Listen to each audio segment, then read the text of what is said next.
kódà kéèyàn jorí ahun kó jẹsẹ̀ ahun tó bá wà níbi ètò ìsìn ayẹyẹ ìkẹyìn èyí tí wọ́n ṣe fún Allwell Ademola lánàá ọjọ́ 8 oṣù January yóò mọ̀ wípé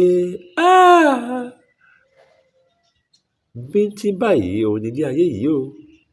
Kódà àtìpó lajẹ́ láyé Allwell Ademola náà ti dẹni àkọlẹ̀bò ni tó bá ṣe.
ẹnà ṣé ká kú ni ṣé ká para wa ni ọkọ mi ṣé ká para wa ni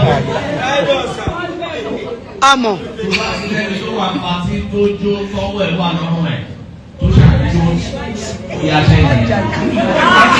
èmi tún nìyẹn èmi nìyẹn. wọ́n tẹ̀ níbi tí wọ́n ti rìn ẹ̀sẹ̀ yábà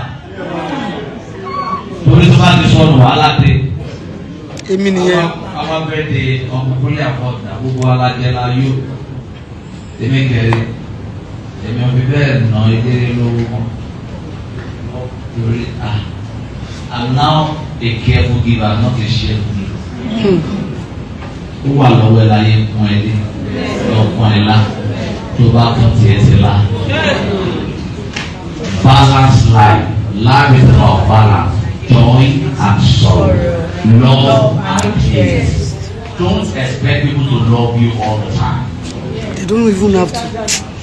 Hatred will make you love yourself. Yes. Má lọ máa wọ ọṣẹ ẹran ìfẹ́ràn. Èmi nìyẹn o. Mi ò mọ ohun tí mo ṣe tán fi hate mi. Èmi nìyẹn o. Kí ló wà ìtàn fi hate ẹ? Torí pé o ò tọrọ tọrọ wọn. Torí pé kò rí fún ẹ, wọ́n ṣe pé kò rí fún ọ. Torí pé kò sí ohun tó wọ̀ tí o lè fi tiẹ̀. Wọ́n ti sọ létí ẹni pé àwọn ṣe jẹ́ pé bàbá wà ń gbé kan ìwọ nìkan máa ń rìn. Am I talking to someone here? When they hate you, it will let you know you can hate me. God will never hate me. You can dislike me. God will never dislike me. Finally, they can teach people to hate you. They cannot teach God to hate you. So balance it. Bàbá ti hate ẹ nínú gúrúùpù kan. Èmi nìyẹn o. Èmi nìyẹn o. Tọ́ba kìí ṣe láàrin ibì kan, move to another side. Yé máa sọ pé kí ló dé tọ́ fi hate me. Of course, why would I expect everybody to hate me, to like me? Genesis Global is the only church. Tó jẹ́ pé ìdámẹ́wàá tó máa san bẹ̀, gbogbo la fi fún ní sálárì. Gbogbo tó lè gba sálárì mẹ́tò kéré ní over 25,000. You can come back and ask. Of course, you will think other shepherds will like me. No. You think some people that loves the way I preach and the say the way people are accepting me. And some of them that went to school, that I didn't go to school, no university, no polytechnic. No university, no polytechnic. Do you think they will love me? The same way travel today, travel to America, travel to all the places kò lè síbi tí mo ti gba owó Canada tí mo lọ last one million $10,000 mo dá padà the video is everywhere torí ó wá níbi tí bá ti preach tó bá ti fún mi lówó tí bá gbà ó máa padà ní. má jẹ́ kó olúwa láàrin ìwà tó lọ ẹ̀bùn tó fún mi yìí o mi ò ní fi tọ̀yàn mi ò ní fi gba owó well tí máa sọ nípa love àti hate àtàsìkò ogun gbogbo ilẹ̀ wà láyé nígbà tí jẹ́mi dé àwọn tí borí ń bè ṣùgbọ́n kàkà kejì yẹn pé mi ò tún sọ ní ìdílé lásìkò torí pé àìmọye ní ìwà àtàkàtà kí àwọn olùkọ́ máa jẹ́ kó ṣẹlẹ̀ àwọn àdẹ̀lá àtàkùrà ìgbésí ìgbéga wọn ìdílé wọn. If they don't disconnect from you, God can connect with you. If some people don't step out of your life, God must step into your life. If a man didn't leave you, if a boy didn't leave you, a man will not come in your life. Anybody who left you is none of your business. Make you of what you are left with. Oh, 14 years. Don't be everybody's friend. Thank you. Don't confide in everyone. Sometimes you need to walk alone. Sometimes you need to think alone. Sometimes you need to strategize alone. Of course, we came because we're supposed to talk about this woman. She's gone. If you cry from today to tomorrow, she's gone. In the marriage drama, to time of every once in a while, gbogbo ẹni tó rẹ́rìn bí yàrá kúrò sẹ́kù. Àwọn tó ti yà wèrè. Jẹ́ ká mọ̀ bóyá kó kọ́ńtẹ́ǹtì ló yẹ. Tí bá ti rí ẹ fún ẹ nínú fídíò, tí bá fòsì ẹ fáwọn blọ́gà. Ó sunkún sí ìgbà ẹ̀ wọ́n wá fẹ́ fèsì. Ó dábẹ́ ṣe sọ fún mi yẹn, èmi ni máa record. Ohun èmi ni mo record ẹ̀ lọ́la. Ó sunkún sí abẹ́ wa ẹ̀rù wọn dáadáa. Báwo sunkún mi? Kò sí o. Ẹ má fi ẹ fún ṣe ẹnikẹ́ni wọ amájọrẹ. Tàtọ́ dúkùú wọn jáde gan mi òkè náà. Tábà wà ní èké. Mo sọ fún lẹ́kọ̀ọ́ mo ṣe ọtí pé táwọn èèyàn bá kú tẹ́lẹ̀tẹ́lẹ̀ everybody máa ń wá ara ro. Everybody máa dákẹ́ jẹ́jẹ́ èyí tí mo fẹ́ parí ẹ̀sìn mi. Sórí torí bùkátà fámìlì má para ẹ̀. Torí bùkátà ọ̀rẹ́ má para ẹ̀. Mo ṣe sọ fún ọkùnrin lánàá. A máa lọ sùn. Tí àwọn ìbá ti mọ ọmọ lọ sùn bàbá rẹ̀ ọ̀gá lọ́dà padà sílé o. Kò lé tó yẹ. Àwọn obìnrin yẹn lẹ́kọ̀ọ́ àfọmọ kọ̀m̀pútà ọ̀rẹ́ mi kan sọ̀kan ló lọ. Amẹ́ríkà sọ èmi ò lọ sùn kankan. Ṣùgbọ́n gbogbo mi tí ọlọ́lá fi sọ̀rọ̀ láyé tí bílíọ̀nì àti sọ̀rọ̀ ẹni wọ́n fi sọ̀rọ̀. Tó bá jẹ́ kẹ́lẹ́ kan fún ọ̀sẹ̀ ẹ lọ mọ́ ọ̀dọ̀ sùn. Wà á kàn máa lù wá máa tẹ̀. Wà á kàn kọ́ kó báwò. Láti ṣe kọ́. Ṣé bàbá rẹ̀ kú ní ikú yẹn máa lọ ta lọ́fà? Ẹni ọmọ Ó dẹ̀ mú. bí o mọ ilé tí máa ń rí ọmọ yẹn. Ọlọ́run wọn ní sùúrù ẹ̀ Nígbà tí Israẹli sọ pé Olúwa ilé ìṣọ́ agbára, olóòrò sábẹ̀ ó tẹ̀ ní ìṣe. Where did you see that arrow? When the Bible says no weapon formed or fashioned against you shall prosper. Where did you see that arrow? Where God said, though I walk in the valley and shadow of death, I fear no evil. Where did you see that arrow? When the Bible says the name of the Lord is a strong tower, the righteous run into it and is saved. Gbogbo tó ní lọ́wọ́ láyé ògùn ọ̀fà ni. èmi nìyẹn o. Èmi nìyẹn o. Èmi nìyẹn o. Gbogbo nǹkan tó sọ èmi ni. Èmi nìyẹn o. Ọ̀fà iná. Kó o fara kọ́ṣẹ́ lọ́dọ̀ àwọn ọ̀gá ẹ̀sìn. Kó o fara balẹ̀. Wọ́n tó sọ̀rọ̀ o ti lọ lo kádàrá ẹ̀. Wọ́n ti kádàrá kó tó jọ́ ìmọ̀. Ó máa ka àbùkù o pẹ̀lú bóyá ń torí ẹ̀ sí. May God bless her for me. I cherish her so much. For me to realize the blessing. I've never collected money from her. The emotion sọ̀rọ̀ gbogbo ilẹ̀ ọ̀kan náà ni màá sọ̀rọ̀. But that's my life. And if you will like it, really not like it. Sure. The music preacher when we èmi kò expect go like. Tí má ti like ara mi, tọ́mọ mi like mi, tíyàwó mi like mi, tí àwọn ọmọ mi náà like mi. Ìyàwó mi àti girlfriend mi ló like mi. Mo fẹ́ yẹ lẹ́nu pé mo ní girlfriend. Ó kì í ó yẹ lẹ́nu. Last baby mi daughter mi girlfriend. And David Ajibike ìkórè àṣà ọmọ àṣà kíkó ìṣojú àṣà ṣáájú ìjà. Òun ló máa ń sọ fún mi, my daddy don't worry, I will become a nurse. And when I'm a nurse, I will take care of you.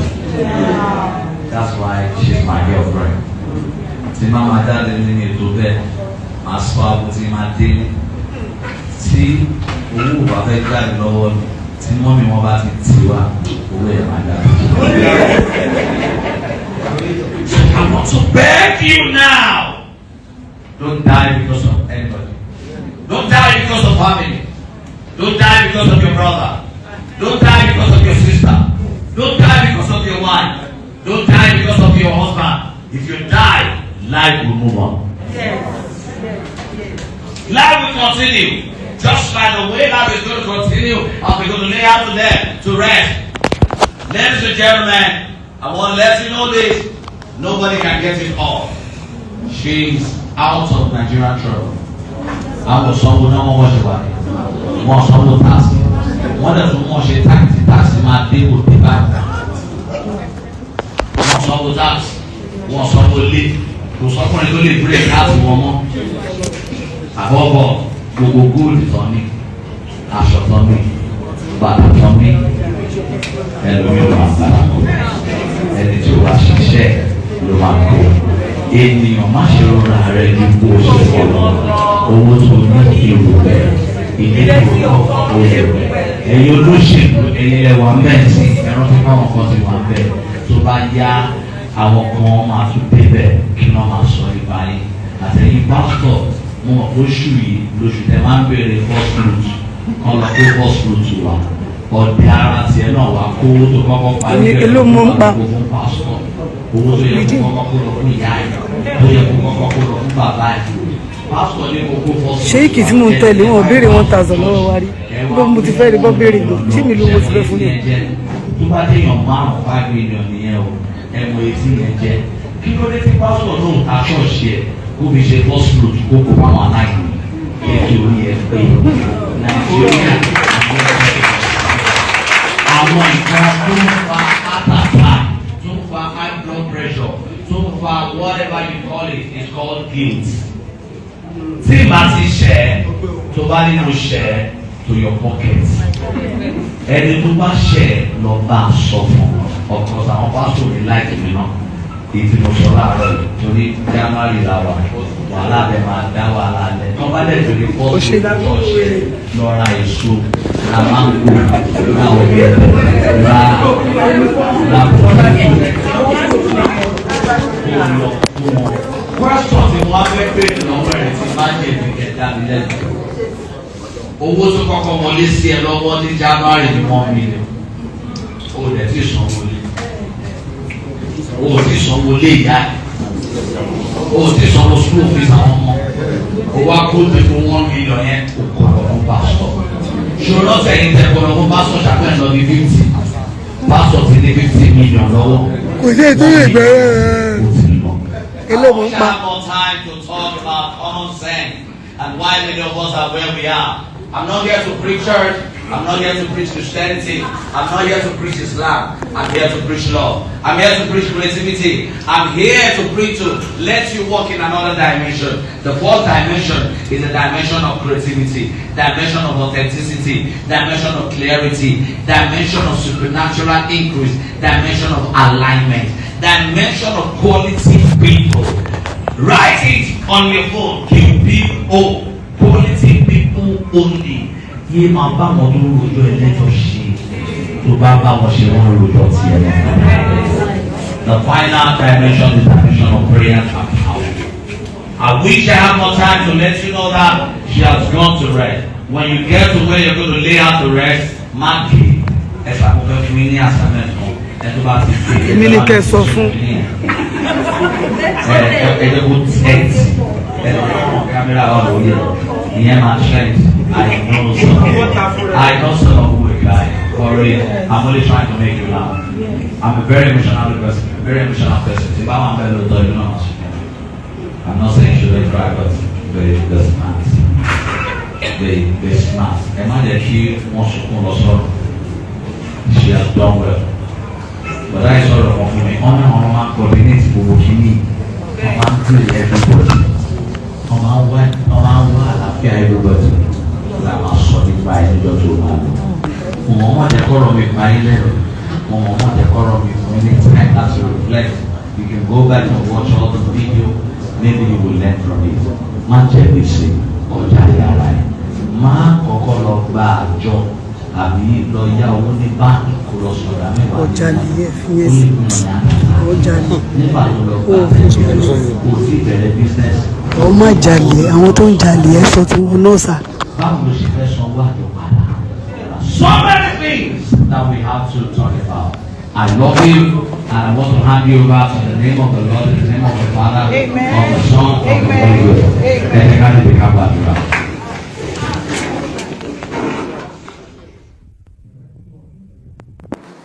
I'm using this video to say, please forgive her. Keep praying for her.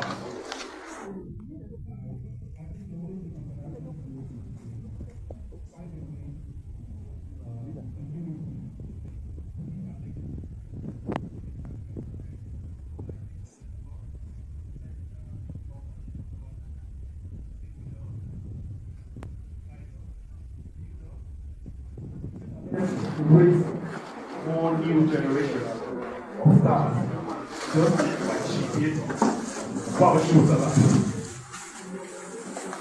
Thank you everyone for supporting Ademola. Thank you everyone for supporting us. And I also would say that the only way I can also say thank you is because I know I'm big now, but I know I'm not so big. But I'm caring about the anybody that has to do any work, rather she shares with this. I will give 1 day for free to anyone here. I'll give 1 day for free. And please accept this as a opportunity to give back to the family.